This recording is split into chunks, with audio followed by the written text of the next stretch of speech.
Assalamualaikum warahmatullahi wabarakatuh. Saudara-saudara mahasiswa yang mengikuti mata kuliah pengantar ilmu hukum. Hari ini kita akan membahas salah satu materi dari pengantar ilmu hukum yang paling populer, yaitu sumber hukum. Kita ketahui bahwa ada hukum atau kita mengatakan bahwa adanya hukum atau tidak adanya hukum itu karena kita mengetahui ada hukum karena tentu ada sumbernya. Kita mengetahui bahwa tidak ada hukum karena kita tidak mengetahui dari mana sehingga kita mengatakan tidak ada hukum. Namun kalau kita berbicara tentang hukum, dari mana kita bisa ketahui, maka ada beberapa pengertian yang bisa kita pegang sebagai dasar untuk mengetahui tentang adanya hukum. Yang pertama, sumber hukum dapat kita lihat dari asalnya hukum, atau sumber hukum itu dapat kita maknai dari mana asalnya hukum. Jadi asalnya hukum yang kita perlu ketahui dulu. Artinya, bagi hukum itu membawa kita kepada suatu penyelidikan tentang wewenang untuk menyelidiki apakah suatu keputusan berasal dari penguasa yang berwenang atau tidak. Ya. Keputusan penguasa dapat berupa peraturan, dapat pula berupa ketetapan.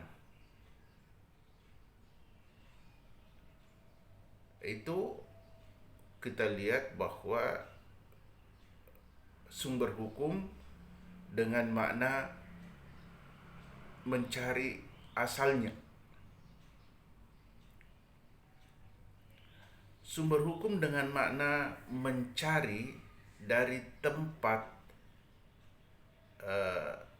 terbentuknya. Jadi tadi dari asalnya, ini tempatnya.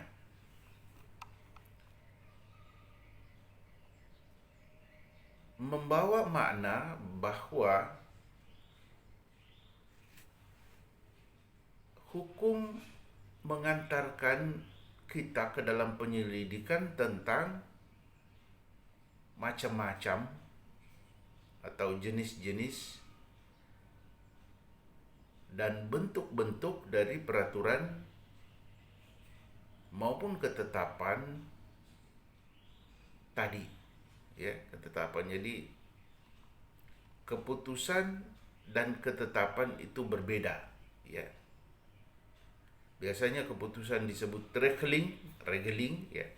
Ketetapan disebut besheking. Ya, nanti dijelaskan apa itu peraturan. Tapi intinya yang dimaksud peraturan adalah semua yang bersifat mengatur hal-hal yang bersifat umum.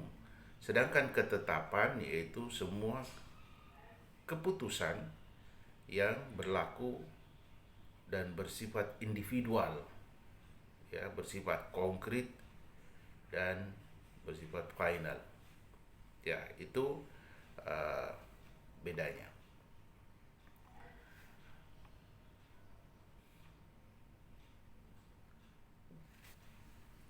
Selain itu, atau maksud saya selain kita lihat dari sudut asalnya hukum dan tempatnya kita temukan hukum, juga kita seharusnya mengetahui dari mana sesungguhnya hakim dapat pengaruh untuk menentukan hukumnya, atau di mana seorang atau penguasa itu menentukan hukumnya. Misalnya keyakinan hakim akan hukumnya, ya. Rasa keadilan, ya. Rasa keadilan, perasaan hukum, entah dari mana datangnya. Apakah dari rakyatnya atau dari teori-teori atau pendapat-pendapat dari ajaran-ajaran ilmu pengetahuan hukum. Ada sarjana Indonesia yang kita sangat kenal dalam referensi lama, referensi dulu, namanya Kansil, CST Kansil. CST Kansil ini mengatakan bahwa sumber hukum itu adalah segala sesuatu yang menimbulkan aturan-aturan yang mempunyai kekuatan bersifat memaksa, yakni aturan-aturan yang apabila dilanggar akan membuahkan konsekuensi atau sanksi yang jelas dan tegas serta nyata. Itu menurut Kansil. Tapi ini salah satu makna dari sumber hukum. Sebetulnya sumber hukum itu mengandung banyak pengertian. Tergantung dari sudut mana kita ingin mempelajarinya. Dari sudut pandang historis atau sosiologis atau filosofis atau yuridis atau yang lain yang ilmu hukum, yang sifatnya dalam ilmu hukum. Karena itu maka seorang sejarawan, seorang sosiolog, filsuf dan yuris, ya, itu melihat hukum atau sumber hukum dari pandangannya masing-masing, dari sudut pandangnya dan dari mana dia memperoleh keilmuan itu. Kalau dari mana ia mempelajari atau dia yakini sistem hukum yang dianut, misalnya saja di Eropa kontinental, maka sumber hukum itu berkaitan dengan proses terjadinya hukum dalam masyarakat. Suatu proses terjadinya hukum di dalam masyarakat. Itu kalau menurut sudut pandang sistem hukum yang dipelajari dari Eropa kontinental. Dari pandangan Anglo-American misalnya, maka sumber hukum dibedakan menjadi sumber hukum material atau sumber hukum mengenai isinya dan sumber hukum formil. Nah, sekarang baik kita masuk pada apa itu sumber hukum material. Karena kita bagi dua tadi, ada sumber hukum material dan ada sumber hukum formil. Sumber hukum material, ya,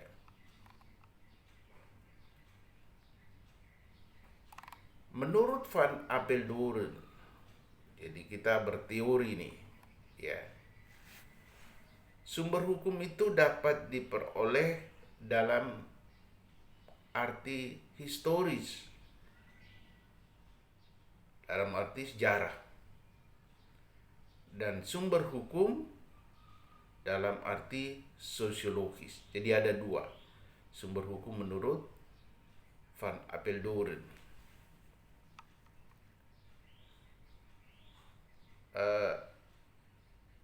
Satu lagi yaitu sumber hukum dalam arti filosofis, filsafat. Jadi ada arti sejarah, lalu ada arti sosiologis, dan ada arti filosofis.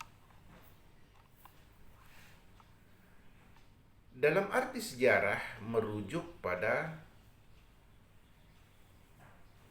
pengenalan hukum dari semua tulisan, dari semua dokumen, inskripsi dan sebagainya.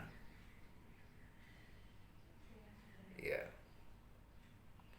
Itu jadi dokumen-dokumen itu dipelajari. Dalam sejarah perkembangan hukum di Indonesia,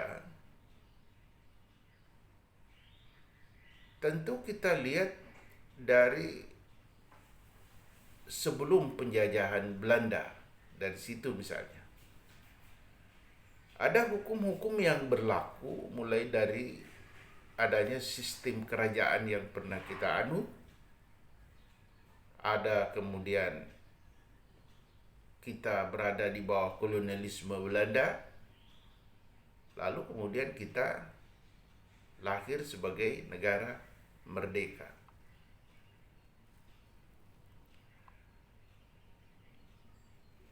Jadi sumber hukum menurut ahli sejarah dan ahli ilmu sosial,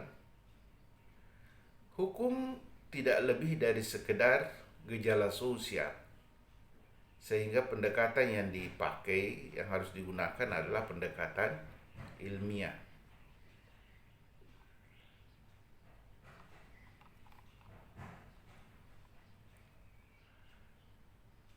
Dan sekarang kita lihat juga ada sumber hukum dalam arti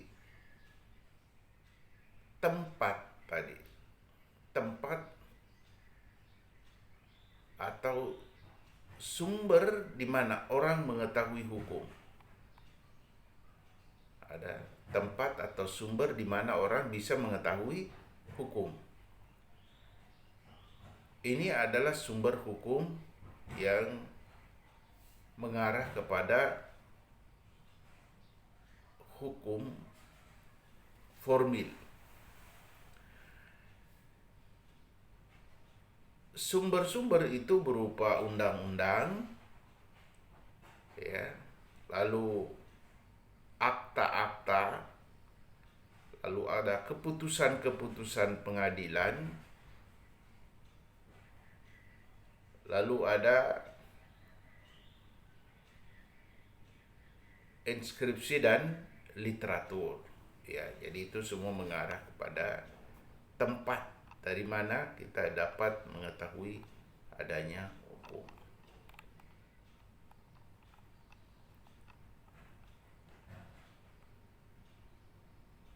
Sumber hukum mempunyai juga pengertian yang lain, dan itu dapat kita temukan pada yang pertama mengenai sumber hukum keadilan, yaitu sumber hukum yang merupakan esensi hukum. Karena berdasarkan sumber hukum ini akan menetapkan kriteria dan menguji apakah hukum yang berlaku itu menunjukkan keadilan atau kebenaran. Lalu kemudian pertanyaannya, apa dasar kriteria itu? Apa dasar kriteria menentukan itu semua? Tentu jawabannya harus objektif. Nah, kita harus mendekati dari sudut pandang historis, ya. Kita harus merujuk pada pandangan sosiologis, pandangan yuridis, pandangan filosofis. Ya. Dari sudut pandangan filosofis, maka dalam makna filsafat ada dua hal yang perlu kita ketahui di situ, yaitu mengenai isi hukum. Apakah isi hukum itu sebagaimana mestinya? Atau apa yang digunakan untuk menguji hukum? Ya.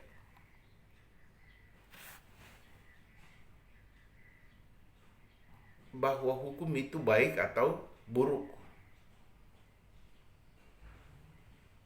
Nah, ini semua merupakan suatu pertanyaan yang merujuk atau yang berorientasi pada cara mencari isi daripada hukum itu. Apa ukurannya keadilan itu?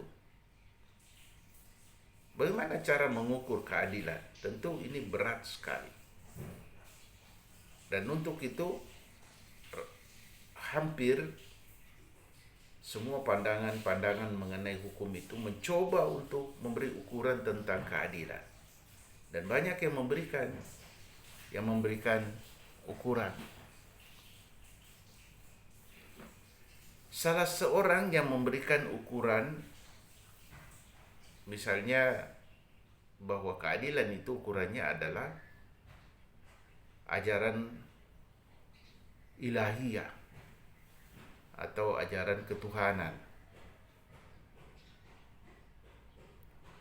Tidak ada keadilan di dunia ini. Keadilan itu hanyalah milik Allah.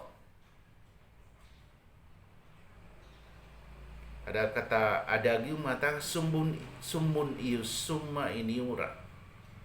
Keadilan yang tertinggi adalah ketidakadilan yang sebenarnya.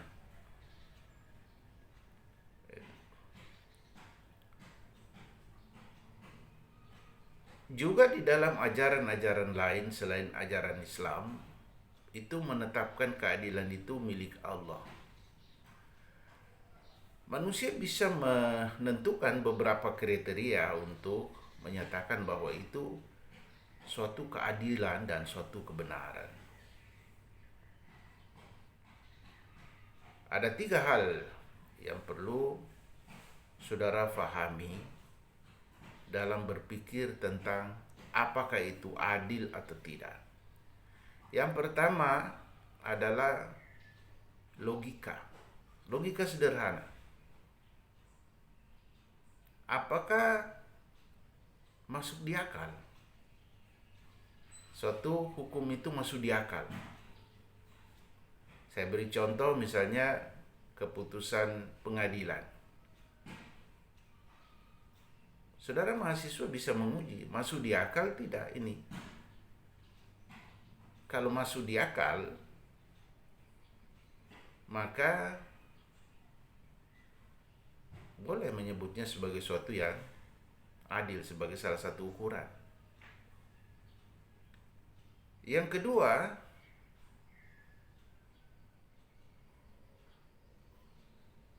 etis atau sesuai dengan pandangan dan sesuai dengan ajaran tingkah laku masyarakat seluruhnya, semuanya. Kalau dia mengatakan itu adalah etis, maka itu menjadi ukuran juga untuk mengatakan bahwa itu adalah benar, itu adalah adil.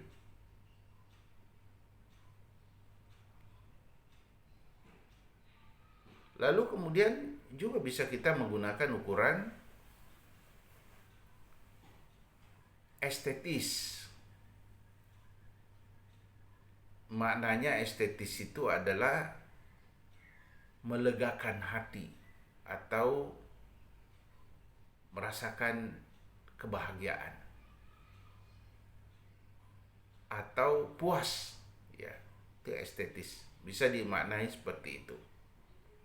Nah, karena itu maka ukuran tentang keadilan harus masuk di akal, harus juga sesuai dengan ajaran tingkah laku yang dipahami oleh masyarakat banyak, dan setiap hukum atau putusan itu harus membahagiakan, nyatakan diri bahagia. Sederhana sekali kalau saya berikan contoh seperti ini. Misalnya kalian bersaudara ada dua, ada kakak dan ada adik. Kalau masing-masing dikasih 100.000 satu orang, tentu ukurannya tentang jumlah, maka itu adalah adil, ya kan? Tapi bagaimana dengan estetis perasaan kita, ya kan? Bagaimana dengan perasaan kita? Masa adik dikasih sama dengan kakak misalnya, ya, maka itu lagi jadi soal. Bagaimana dengan pandangan etis misalnya? Ya kan, seseorang kakak banyak biayanya, lalu kemudian banyak keperluannya dan sebagainya, lalu tentu bagi masyarakat banyak mengatakan bahwa ya tentu yang paling etis itu kalau seorang kakak diberikan karena banyak kebutuhannya, diberikan lebih. Itu tadi sehingga saya katakan sumunius summa ini ura. Keadilan yang tertinggi adalah ketidakadilan yang sebenarnya. Sangat berat untuk itu. Ini kelebihannya orang mempelajari hukum, karena selalu ditantang untuk mencari. Itu tadi mengenai pandangan filosofis tentang isi daripada hukum. Sekarang pandangan filosofis tentang kekuatan mengikat dari hukum.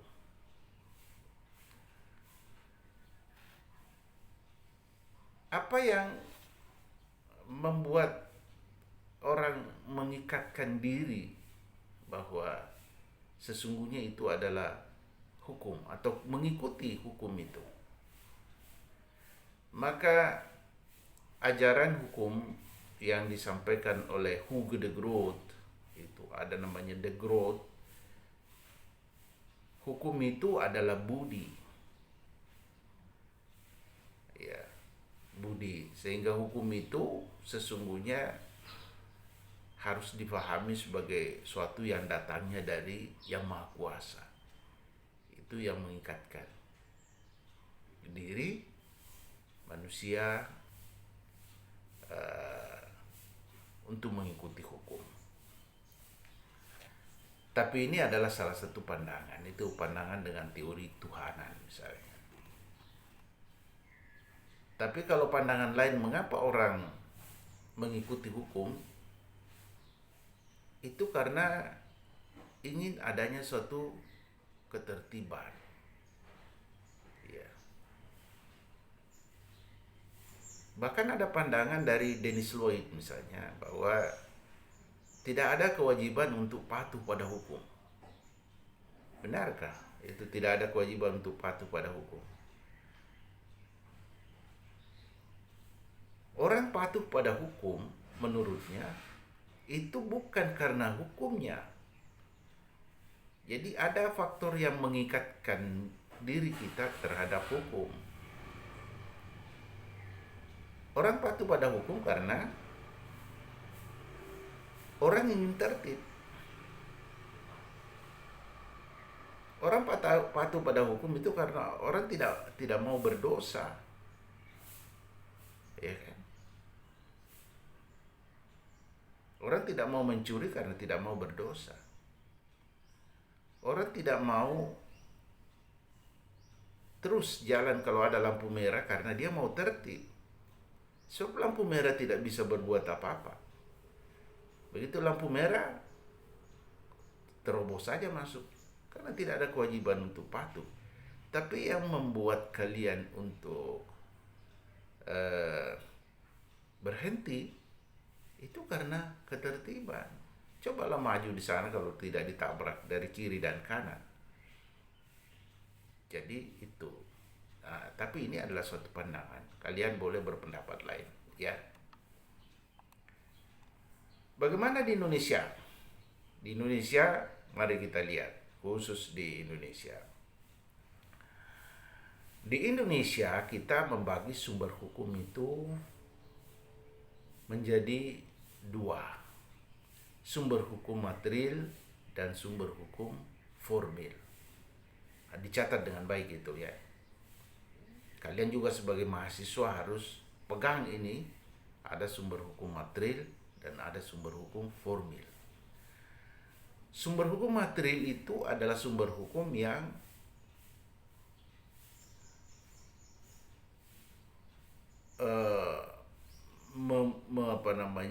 menggambarkan hukum itu pada isinya. Atau hukum yang bersifat material itu hukum yang membicarakan tentang isi daripada hukum. Ya, isinya. Nah, di Indonesia isi daripada hukum itu ada sumbernya. Sumbernya di mana? Sumbernya ada pada Pancasila. Pancasila itu terdiri dari 5 sila. Sila pertama, ketuhanan yang Maha Esa. Sila kedua, kemanusiaan yang adil dan beradab. Sila ketiga, persatuan Indonesia. Sila keempat, kerakyatan yang dipimpin oleh hikmat kebijaksanaan dalam permusyawaratan perwakilan. Dan sila kelima, keadilan sosial bagi seluruh rakyat Indonesia. Banyak mahasiswa tidak hafal ini, memalukan, apalagi mahasiswa hukum, ya. Kalau kalian mahasiswa hukum itu sangat memalukan kalau tidak hafal Pancasila. Karena Pancasila bagi orang hukum itu adalah sumber dari segala sumber hukum. Karena dia adalah materi dan isi daripada hukum. Orang mengatakan abstrak, tapi bisa menjadi konkret. Ya, kalau dia sudah diejawantahkan atau diproses menjadi suatu norma hukum yang berisi perintah dan larangan dan tertuang dalam hukum-hukum formal.